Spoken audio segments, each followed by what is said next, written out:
अखिल ब्रह्मांड से उपजा संकल्पों का एक शक्ति पुंज हूं।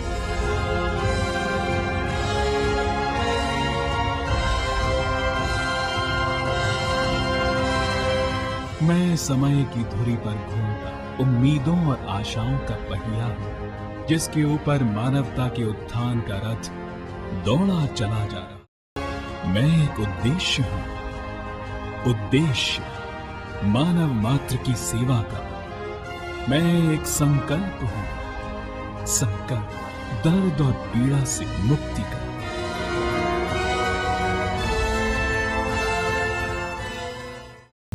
साध्वी ऋतंबरा, जिन्हें लोग दीदी माँ कहकर भी पुकारते हैं, इनके माता पिता भी काफी धार्मिक थे और वो सामाजिक कार्यों को करने की कोशिश करते थे।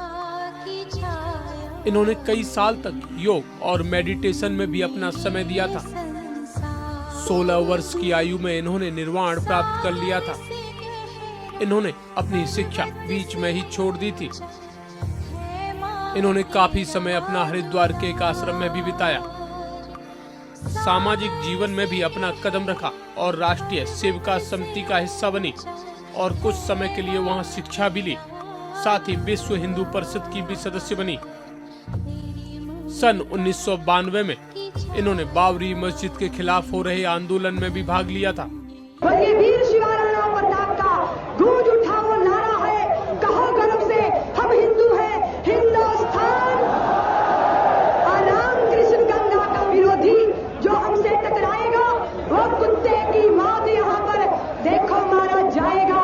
अरे मलेच्छों को दुर्गा के बेटों ने ललकारा है, कहो गर्व से हम हिंदू हैं, हिंदुस्तान। और महाकाल मंदिर के अब हम दुश्मन से टकराएंगे। जहाँ बनी है मस्जिद अपना मंदिर वही बनाएंगे और काशी मथुरा वृंदावन ने एक साथ हुंकारा है, कहो गर्व से हम हिंदू हैं, हिंदुस्तान। उस आंदोलन में इनके साथ उमा भारती, विजय राजेश सिंधिया भी साथ थे। ये विश्व हिंदू परिषद के महिला दल की चेयरपर्सन भी हैं। सन 1993 में ये वृंदावन और मथुरा के बीच में आश्रम बनाना चाहती थी, लेकिन इनकी ये ख्वाहिश राजनीति के कुछ लोगों के कारण पूरी नहीं हो पाई थी। सन 2002 में पूर्व मुख्यमंत्री राम प्रकाश गुप्ता ने इनके आश्रम के लिए 17 हेक्टेयर जमीन 1 रुपए सालाना के किराए पर वृंदावन के पास दी। वसुधैव कुटुंबकम की फिलॉसफी के ऊपर ही ये सारे नियम चलाती हैं, जिसमें पूरा विश्व इनका घर और पूरे विश्व के लोग इनका परिवार है। ये विश्व में किसी भी बच्चे को अनाथ देखना नहीं चाहती है, जिसके कारण ये अनाथ बच्चों को गोद लेकर उन्हें प्यार देने की कोशिश करती हैं। इन्हें लोग दीदी और माँ कहकर भी संबोधित करते हैं। महिला सशक्तिकरण के लिए इन्होंने कई सेंटर खोले हैं और इनका पहला सेंटर 2003 में ज्वाला नगर दिल्ली में शुरू हुआ। इनके आश्रम में महिलाओं की सुरक्षा के लिए उन्हें हॉर्स राइडिंग, बंदूक चलाना, हवाई फायरिंग, कराटे आदि के प्रशिक्षण भी दिए जाते हैं। ये अनाथालय, विधवाओं के लिए आश्रम आदि भी चलाती हैं। परम शक्ति पीठ और वात्सल्य ग्राम में विधवा महिलाओं, अनाथ बच्चे और बूढ़े व्यक्ति परिवार की तरह साथ रहते हैं। इन्होंने सरकार से अनुग्रह किया कि इन्हें उन बच्चों की सेवा का मौका दिया जाए जिनके माता पिता उत्तराखंड की बाढ़ में मारे गए। इनका मानना है कि सभी बच्चे हमारे देश का भविष्य है, इसलिए इन्हें प्यार, बल, शिक्षा और भोजन मिलना है। मैं अखिल ब्रह्मांड से उपजा संकल्पों का एक शक्ति पुंज हूं।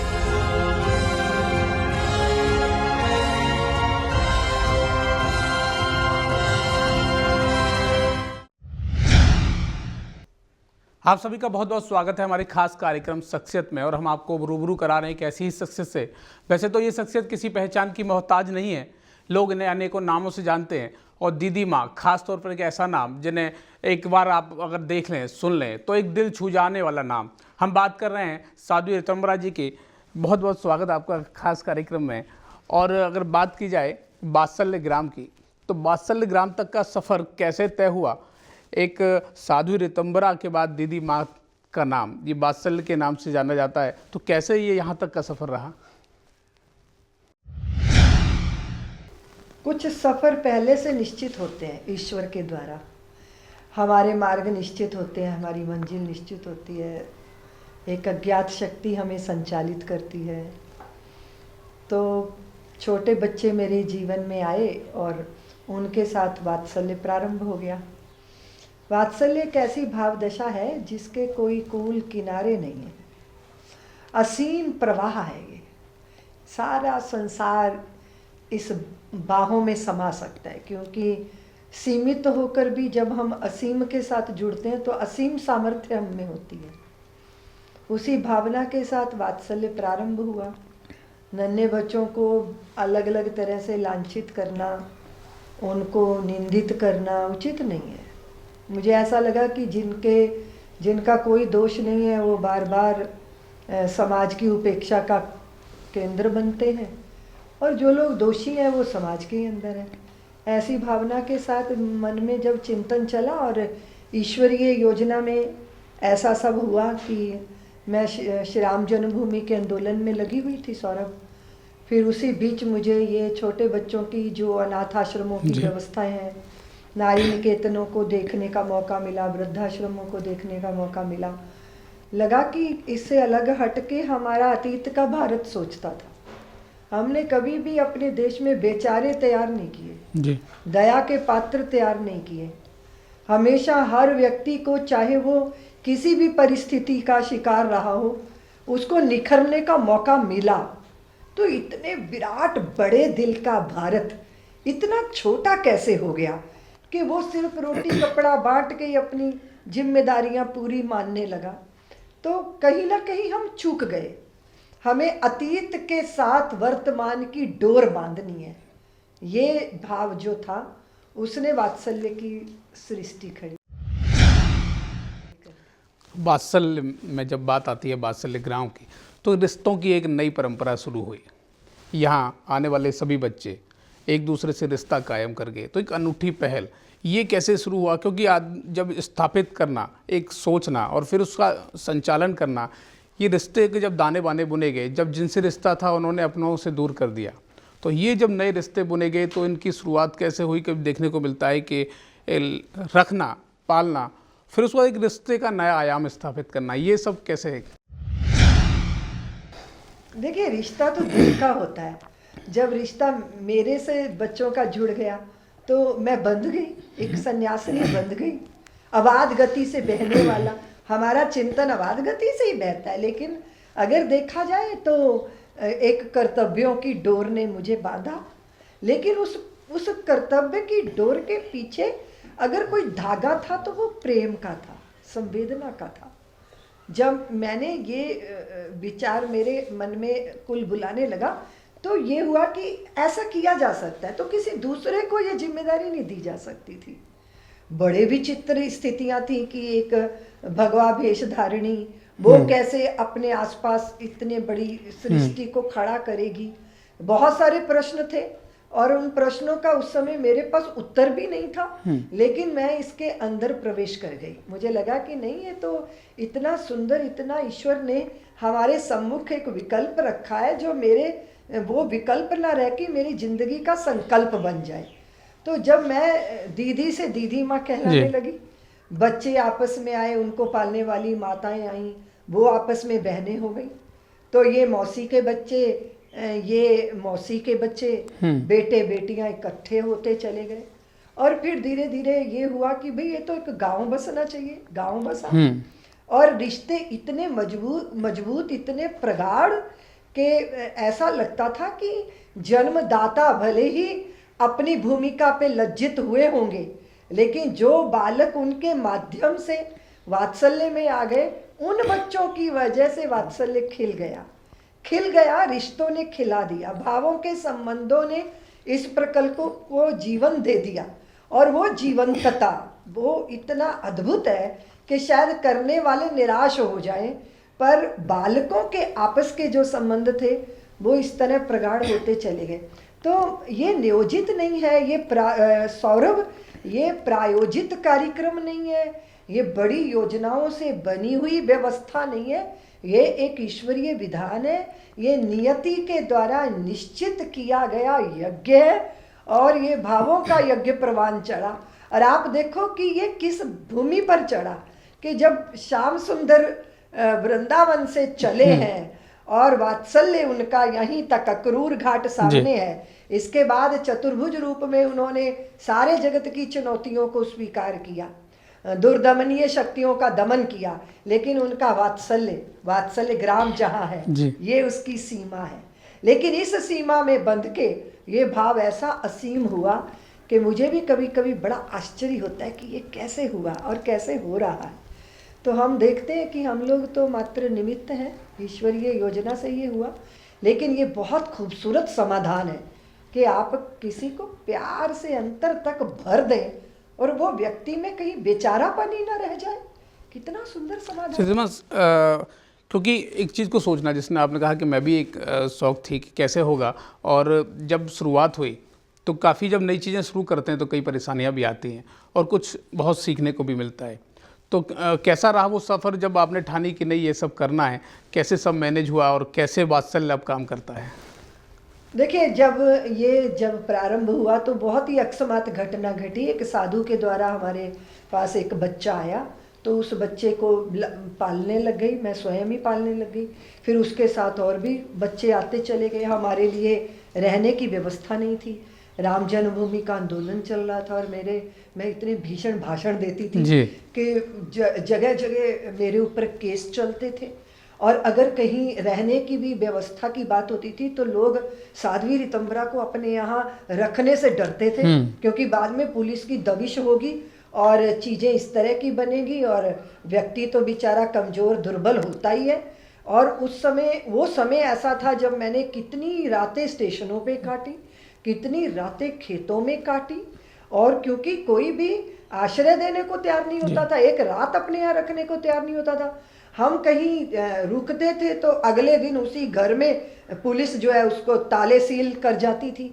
ऐसी परिस्थितियाँ, और इन परिस्थितियों के बीच में ये बालक मुझे एक जगह से प्राप्त हुआ। एक साधु थे, बड़े भजनानंदी संत थे, उनके माध्यम से जब वो बालक आया तो ये हुआ कि भाई इस बालक को रख के कहाँ इसकी सेवा की जाएगी। तो ये हुआ कि हमें कोई जगह लेनी चाहिए। तो जगह की व्यवस्था बनाने में लोग लग गए। हम लोगों ने 2 कमरों का एक घर लिया और उस घर में मेरे पास काफ़ी बच्चे, तकरीबन 16 बच्चे, फिर 18, 19, 22 बच्चे 2 कमरों के घर में। लेकिन मैंने उनकी सेवा जब की, बच्चों का लालन पालन किया, तो मेरे पास कोई साधन नहीं था, मेरे पास कोई सहयोगी नहीं थे। धीरे धीरे मेरी एक गुरु बहन है वो आई, फिर कोई दूसरी बहन आई, तीसरी बहन आई, ऐसे करके फिर हमें लगा हमें तो बड़ा घर चाहिए। फिर 7 कमरों का घर बना। फिर काम करते करते ये लगा कि अरे ये तो ऐसी सृष्टि है जो छोटी सीमा में बंधेगी नहीं, तो ये एक गांव बसना चाहिए। तो वो जब कार्य प्रारंभ होता चला गया उसमें ये अपने आप स्वरूप बनता चला गया। फिर इसमें परिवार की भावना आई, फिर माँ, मौसी, नानी, ये तीनों की कल्पना आई। फिर ये हुआ कि अनाथ आश्रम, महिला आश्रम और वृद्धाश्रम की तो जरूरत ही नहीं, तीनों तरह के लोग एक साथ एक छत के नीचे आके रहें तो उनके शरीर का ही पोषण नहीं होगा, उनका मानसिक, उनका आत्मिक, उनका भावनात्मक धरातल मजबूत होगा।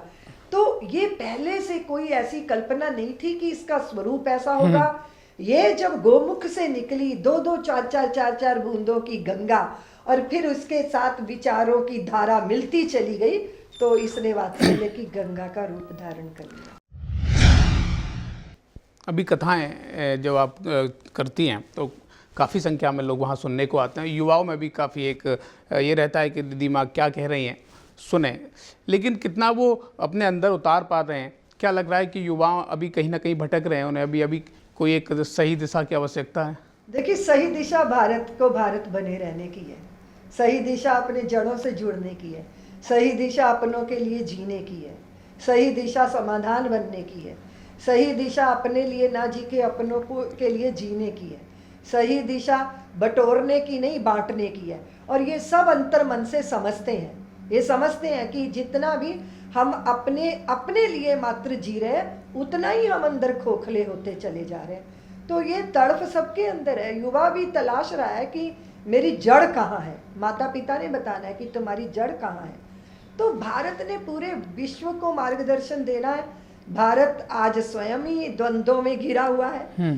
कथा इत्यादि में जब भी युवा आते हैं या कोई बात अच्छी कही जाती है तो लोगों के दिल को छूती है, और सौरभ, दिल से निकली बात दिल पे चोट करती है।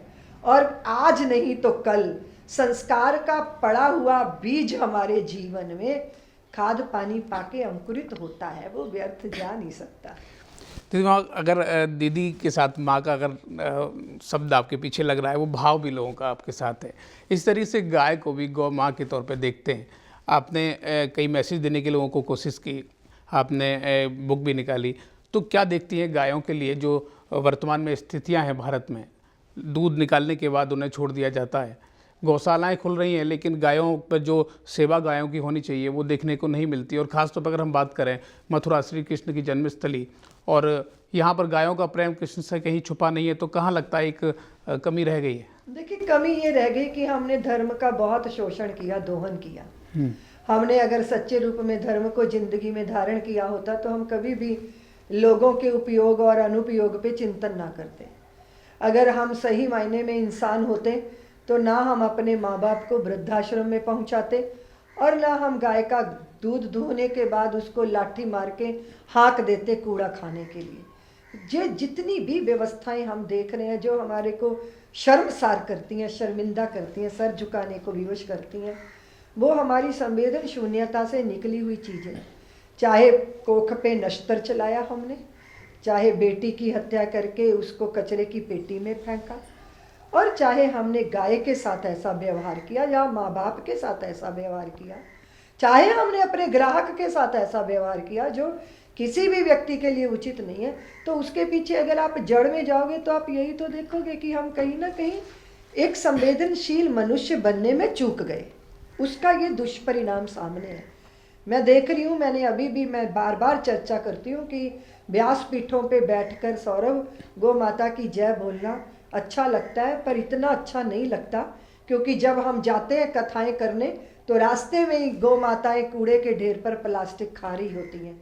तो सब समझ में आता है कि हिंदू समाज अगर कहता है कि वे किसी दूसरे का दोष है कि वो गाय पे अत्याचार कर रहा है, वो भी सच है, लेकिन उससे ज़्यादा खतरनाक ये चीज़ है कि एक गृहिणी ने अपनी रसोई में कांच की बोतल टूटी हुई के कांच को और सब्जियों के छिलके को एक साथ पॉलीथीन में बांधा और कूड़े के ढेर पर फेंका, और वो सब्जी के छिलके खाने के लिए गाय ने उस प्लास्टिक के पूरे लिफाफे को अंदर निगला और उसकी आंतों को धीरे धीरे धीरे उस कांच ने काटा। क्या ये एक क्रूर कसाई जैसा कर्म नहीं है? वो एक बार दुधारा चला, कट गया सर या गर्दन, लेकिन ये जो धीरे धीरे आंतें कट रही हैं, ये हमारी संवेदन शून्यता नहीं है क्या? हमने कभी विचार किया कि हम जो कर रहे हैं इसका क्या दुष्परिणाम आएगा? तो मुझे एक ही बात लगती है, सारी समस्या का समाधान एक है कि हम मनुष्य बने, संवेदनशील बने, हमारे किस कर्म से क्या परिणाम आना है ये हमारा चिंतन चले। गौ माता की जितनी दुर्दशा हिंदुस्तान की धरती पर है, ये बहुत पीड़ा देती है सौरभ। मुझे लगता है जल्दी वो दिन आए कि हमारी गाय जिसके प्रति हमारी श्रद्धा है। देखिए, आपने माँ की बात कही ना, तो यमुना भी तो हमारी माँ है। क्या हमने दुर्दशा की है? गंगा भी तो हमारी माँ है, और ये धरती भी तो हमारी माँ है।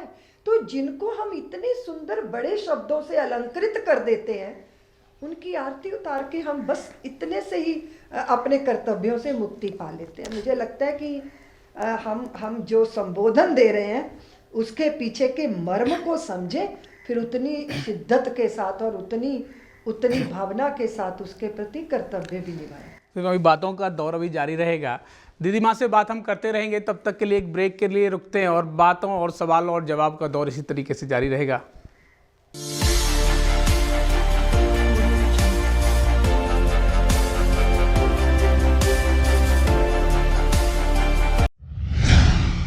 ज़्यादातर जो लोगों को देखने को मिलता है कि जो विद्यालय की स्थापना दिखाते कुछ और है और उसका मकसद कुछ और होता है। मेरी इच्छाएं तो जनता की सेवा की है। जो भी गरीब बच्चा मेरे सामने आता है और मुझ तक पहुंच जाता है तो मैं निश्चित रूप से मैं उसकी फीस माफ कर देता हूँ। ब्रेक के बाद आपका स्वागत है और हम बात कर रहे हैं दीदी माँ से। और अभी जब गायों की बात हो रही है, गौ माँ की बात हो रही है, तो दीदी माँ देखने को मिलता है कि कभी कभी बिना सोचे समझे अपने आप को गौ सेवक कहने वाले लोग, अपने आप को हिंदू कहने वाले लोग, अपने आप को किसी धर्म विशेष से कहने वाले लोग कभी गलत फ़ायदा उठाते हैं। कभी कभी देखने को मिला कभी निर्दोषों की जान चली गई। तो ये कहाँ आप कमी मानती हैं? हम लोगों की व्यक्तिगत मानसिकता की कमी है, तंत्र की कमी है, कहाँ किस ओर से आप देखती हैं? देखिए, ये बहुत विचित्र है, बहुत विचित्र सा सवाल है। एक तरफ जब गौ माता के प्रति कोई अत्याचार होता है उसको देख के किसी मनुष्य का उद्वेलित हो जाना और विचलित हो जाना, ये बहुत स्वाभाविक है। देखिए, संस्कारों की बात है। वैसे तो भारतीय संस्कृति ने चींटी के जीवन की भी एक महत्व बताया है कि उसके जीवन की भी कोई महिमा है। अगर कोई इंद्र पद पर बैठा, इंद्र महत्वपूर्ण है, तो छोटे से चींटी के शरीर में वो जो जीव है वो भी महत्वपूर्ण है। तो हमारे यहाँ पशु पक्षी जड़ जंगम सबका जिसने पूरा ध्यान रखा है, देश अवस्था काल पात्र लख मानव कर्म विधान रचा है, ज्ञान भक्ति सत्कर्म समन्वित बहती जिसकी सुरसरी धारा, वही हमारा धर्म सनातन पावन हिंदू धर्म हमारा, जिसमें पशु पक्षी जड़ जंगम नदियाँ वृक्ष वनस्पतियाँ वल्लरियाँ सब आ जाते हैं, सब जड़ जंगम समा जाता है। तो इतने संवेदनशील होकर सृष्टि के प्रति जो हमें संस्कार मिले, तो गौ माता को जब अत्याचार का शिकार होते देखता है कोई भी भारतीय जनमानस, उसका चित्त विचलित हो जाता है। लेकिन ये विचलन क्या करता है? जो सज्जन पुरुष हैं वो ये विचार करते हैं कि हम गौ माता की सेवा कर लें, वो कसाईयों के हाथों में जाने से बच जाए। और जिनके पास पौरुष है उन्हें लगता है कि हम कसाईयों की बोलती बंद कर दें, हम उनका जो है उनका गिरेबान पकड़ लेंगे कि तुम्हें क्या अधिकार है इस तरह हमारे आस्था के केंद्र बिंदु पर अत्याचार करने का। लेकिन कुछ लोग ऐसे भी होते हैं जो कानून को हाथ में लेने का प्रयत्न करते हैं, उनके कारण ये पूरी हमारी जो गो भक्ति की परंपरा है वो लांछित हो जाती है। क्योंकि फिर आप देखते हो, आप तो सौरभ मीडिया के व्यक्ति हैं, देव ऋषि नारद की परंपरा के आप हैं, तो चीज़ें फिर वो किस रूप में बाहर जाती हैं कि भी हिंदू समाज बहुत ही संवेदन शून्य समाज है, जो गाय की तो बात करता है पर एक इंसान की हत्या करने में उसे संकोच नहीं होता। तो ये पूरी परंपरा ही लांछित हो जाती है। हमारे उद्वेलन, हमारे विचलन, ये सब ठीक है, लेकिन तो भी हम अपनी मर्यादा का अतिक्रमण नहीं कर सकते, ये उचित नहीं है। लेकिन दूसरी तरफ भी देखा जाना चाहिए कि कानून हाथ में लेने के हालात ही क्यों पैदा हुए। क्या वो जिम्मेदारी नहीं है समाज की, सरकारों की, व्यवस्थाओं की, कि आपके ऊपर किसी को भरोसा ही नहीं रह गया, वो कह रहा है कि हम ही न्याय कर ले तो ठीक है। तो ये स्थितियां बनना अच्छा नहीं है, ये दुर्भाग्यपूर्ण है। कभी नहीं सोचा कि जैसे अब दीदी माँ गेरुआ वस्त्र धारण करती हैं और एक संतों का मार्गदर्शन का कार्य होता है, तो एक गेरुआ वस्त्र अभी सीएम योगी आदित्यनाथ भी उसी वहाँ से आते हैं, तो कभी नहीं सोचा कि राजनीति के तौर पर वहाँ राजनीति के रास्ते से भी एक सेवा का काम हो सकता है? नहीं, राजनीति अपनी तरह राजनीतिज्ञों के द्वारा होनी चाहिए। हाँ, साधु को भी अगर जरूरत पड़े, अब योगी आदित्यनाथ जी देश के लिए, यूपी के लिए काम कर रहे हैं, सबको कितनी बड़ी आशा जगी है, राम मंदिर बन जाएगा, गोरक्षा हो जाएगी, अभी जगर मगर करी हमारी अयोध्या, कितना आनंद हुआ, और अभी कुंभ की तैयारियां हो रही हैं। अपनी परंपरा का पोषण, ये पूरे भारत का गौरव पूरी दुनिया में प्रतिष्ठित करने की प्रक्रिया है, मैं उसके लिए बनी नहीं। जैसे राम मंदिर की बात आती है, राम मंदिर के लिए आपने भी काफ़ी संघर्ष किया आपने, तो कब तक लग रहा है राम मंदिर के, जब लोगों को यहाँ जो लोग आस लगा के बैठे हैं कि उनको उम्मीद कि राम मंदिर की अब हम लोगों को शुरुआत मिल जाएगी? पूरे देश के अंदर एक बड़ी हलचल है मनों के अंदर। हमारे राम लला जिस स्थितियों में बैठे हैं, तो लगता है बहुत जल्दी ये काम होना चाहिए, होगा, हमें बहुत बड़ी आशा है। चाहे न्यायालयों के द्वारा हो, चाहे विधि के द्वारा हो, चाहे विधान के द्वारा हो, चाहे पार्लियामेंट के द्वारा हो, सारे संप्रदायों के साथ मिलकर हो, हिंदू मुसलमान के आपस के संवाद के साथ हो। हमारी शक्ति और हमारी भक्ति इसी में सार्थक है कि हमारे रामलला भव्य मंदिर में बैठे। मुझे आशा है कि ये कार्य बहुत जल्दी होगा। कभी दीदी माँ ने पहल नहीं की कि दोनों लोगों से बात की जाए, दोनों पक्षों से बात की जाए, कोई ऐसा रास्ता निकले जो शांति? मैं असल में अपने समाज की एक छोटी सी सिपाही हूँ, जहाँ बता दिया जाता है वहाँ काम करने लग जाती हूँ। मैंने पहल इस दृष्टि से इस तरह नहीं की। हमारा बहुत बड़ा नेतृत्व है जो पहल करता है, जो बातचीत करते हैं, लोग समाधान तलाश रहे हैं। लेकिन अभी तो न्यायालय ने भी मान लिया कि वो श्री राम जन्मभूमि है, तो हमारा दावा खोटा नहीं है। हम गलत जगह पे नाजायज बात नहीं कर रहे हैं कि किसी दूसरे पे हम ऐसे ही दावा कर रहे हैं। हम अपनी जगह, अपने लिए, अपने रामलला की जगह रामलला ही मांग रहे हैं। देखिए जरा, देखिए आप, रामलला जो है वो स्वयं अपना मुकदमा लड़ रहे हैं। पूरे देश को इसके बारे में बड़ा दिल लेके सोचना चाहिए, मुस्लिम समाज को भी बड़ा दिल लेके सोचना चाहिए। और सौरभ, मैं तो सोचती हूँ हम चाहे अमर हैं, हम चाहे एंथनी हैं, हम चाहे अकबर हैं, हम चाहे कुछ भी हैं, पर हमारे पुरखे राम कृष्ण ही हैं, इसमें दो राय नहीं है। और जो सज्जन इस मुस्लिम समाज है वो भी इस बात को समझता है कि मुसलमान बंधु जो भारत का है उसकी जड़ें कहीं बल्ख बुखारे अरब में नहीं है, वो यही है। और हमारी जड़ क्या है? राम है, हमारी जड़ कृष्ण है, हमारे पुरखे। अभी जो देश की जनता है वो जानना चाह रही कि कब वो दिन आएगा। जो देखने को मिलता है कि बातें तो होती हैं लेकिन वो अभी डेट आगे बढ़ती है, या फिर जब बातें आगे बढ़ती है तो ऐसा लगता है कि अब जिस तरीके से अब 2019 के इलेक्शन आने वाले हैं तो लोग सोचते हैं कि उससे मंदिर को फिर राजनीतिक मुद्दे बना के भुनाया जाएगा। जनता चाहती है कि डेट कोई पता लगे, कोई ऐसा निष्कर्ष वाला कोई ऐसी चीज़ पता लगे जो जनता आवाम संतुष्ट हो कि हम इतने दिन से अब जब रास्ता खोज रहे हैं अब रास्ता निकल पाया है। ऐसा है सौरभ, राम जन्मभूमि कोई मुद्दा नहीं है जो इलेक्शन में भुनाया जाएगा, है ना। ये हमारी आस्था, हमारा प्राण, हमारा अस्तित्व है। इसको होना ही है, इसको होना ही चाहिए। अगर जिनको लगता है कि इस विषय को लेकर राजनीति की जा रही है, कोई लाभ की, कोई दूसरी राजनीति कर रहा है, तब भी इस मुद्दे को, अगर आप मुद्दा कह रहे हो तो इसे निपटा देना चाहिए। लेकिन मुझे ऐसा लगता है, मैं अधिकृत में तारीख कैसे बताऊं सौरभ आपको, मैं नरेंद्र मोदी जी तो नहीं हूं कि मैं कह दूं कि देखिए मैं देश का प्रधानमंत्री हूं, मैं बता रहा हूं कि इस तारीख को ये हो जाएगा।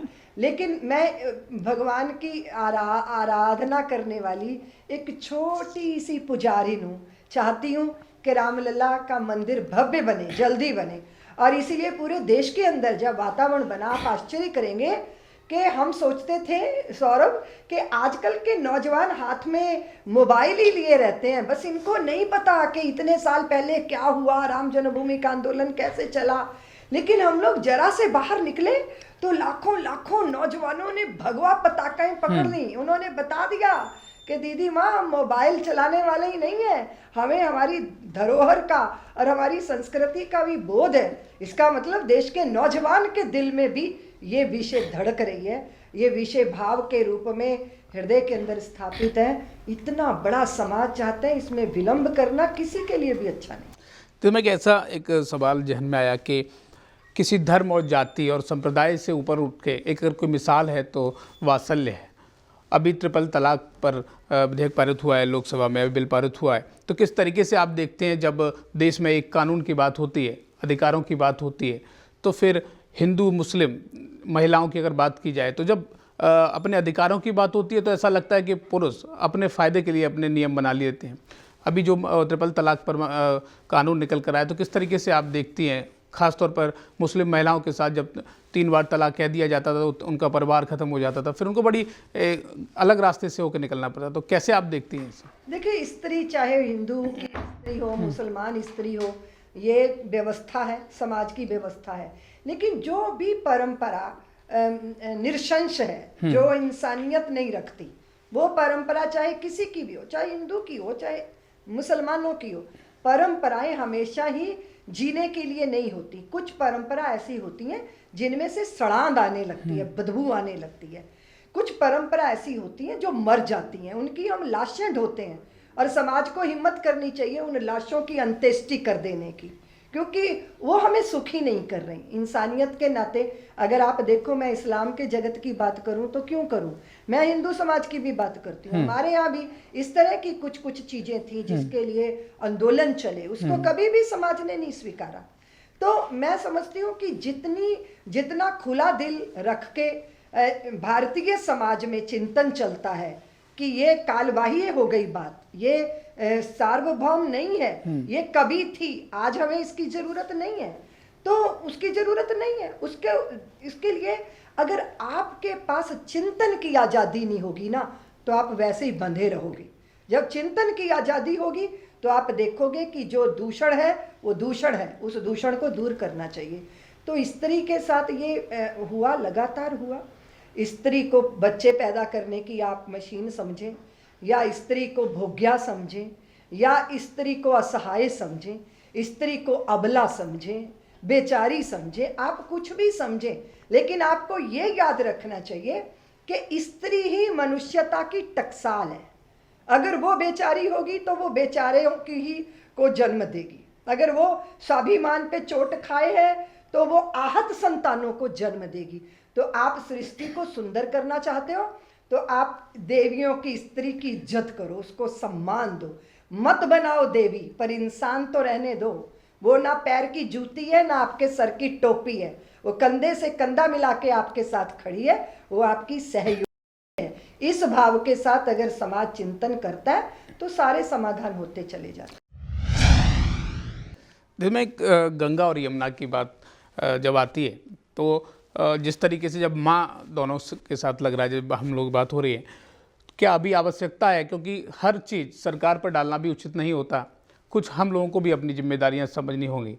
तो किस तरीके से आप देखती हैं, सिर्फ प्लान बनना काफ़ी नहीं है, उसके लिए हम लोगों को जागरूक होना पड़ेगा, समाज को जागरूक होना पड़ेगा।